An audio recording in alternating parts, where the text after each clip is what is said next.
ঐতিহাসিক আমাদেৰ শিলঘাট ব্ৰিজ আমাদেৰ মাননীয় মুখ্যমন্ত্ৰী হেমন্ত বিশ্ব শৰ্মা মহাশয় এবং আমাদেৰ কৰ্মবীৰ বিধায়ক লক্ষ্মীপুৰেৰ মাননীয় বিধায়ক আজি আমাৰ বৰাক নদীৰ শিলঘাটত এটা নতুন দলঙৰ আধাৰশিলা স্থাপন হ'ল।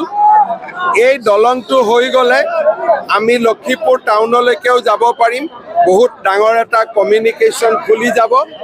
ব্ৰিজটোত 87 কোটি টকা অসম চৰকাৰে চেংচন কৰিছে আৰু 2 বছৰৰ ভিতৰত এই ব্ৰিজটো আমি কাম কমপ্লিট কৰিম।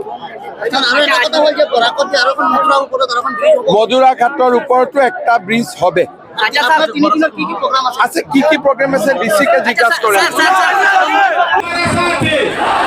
আজকের দিনে ঐতিহাসিক আমাদের শিলঘাট ব্রিজ আমাদের মাননীয় মুখ্যমন্ত্রী হেমন্ত বিশ্ব শর্মা মহাশয় এবং আমাদের কর্মবীর বিধায়ক লক্ষ্মীপুরের মাননীয় বিধায়ক আজি আমাৰ বৰাক নদীৰ শিলঘাটত এটা নতুন দলঙৰ আধাৰশিলা স্থাপন হ'ল।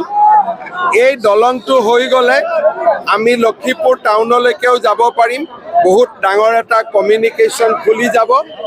ব্ৰিজটোত 87 কোটি টকা অসম চৰকাৰে চেংচন কৰিছে আৰু 2 বছৰৰ ভিতৰত এই ব্ৰিজটো আমি কাম কমপ্লিট কৰিম। মধুৰা ঘাটৰ ওপৰতো একটা ব্ৰিজ হবে।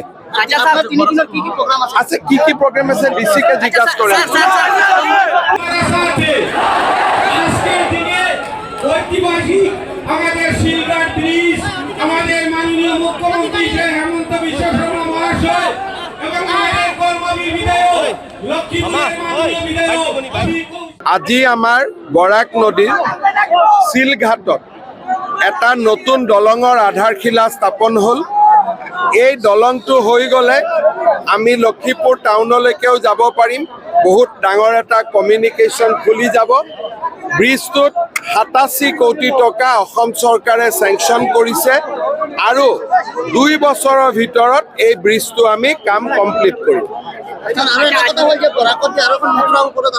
মধুৰা ঘাটৰ ওপৰতো একটা ব্ৰিজ হবে। আছে কি কি প্ৰোগ্ৰাম আছে ডিসিকে জিজ্ঞাসা কৰে। আজি আমাৰ বৰাক নদীৰ শিলঘাটত এটা নতুন দলঙৰ আধাৰশিলা স্থাপন হ'ল। এই দলংটো হৈ গ'লে আমি লক্ষীপুৰ টাউনলৈকেও যাব পাৰিম। বহুত ডাঙৰ এটা কমিউনিকেশ্যন খুলি যাব। ব্ৰিজটোত 87 কোটি টকা অসম চৰকাৰে চেংচন কৰিছে আৰু 2 বছৰৰ ভিতৰত এই ব্ৰিজটো আমি কাম কমপ্লিট কৰিম। মধুৰা ঘাটৰ ওপৰতো একটা ব্ৰিজ হবে। আছে কি কি প্ৰোগ্ৰাম আছে ডিসিকে জিজ্ঞাসা কৰে।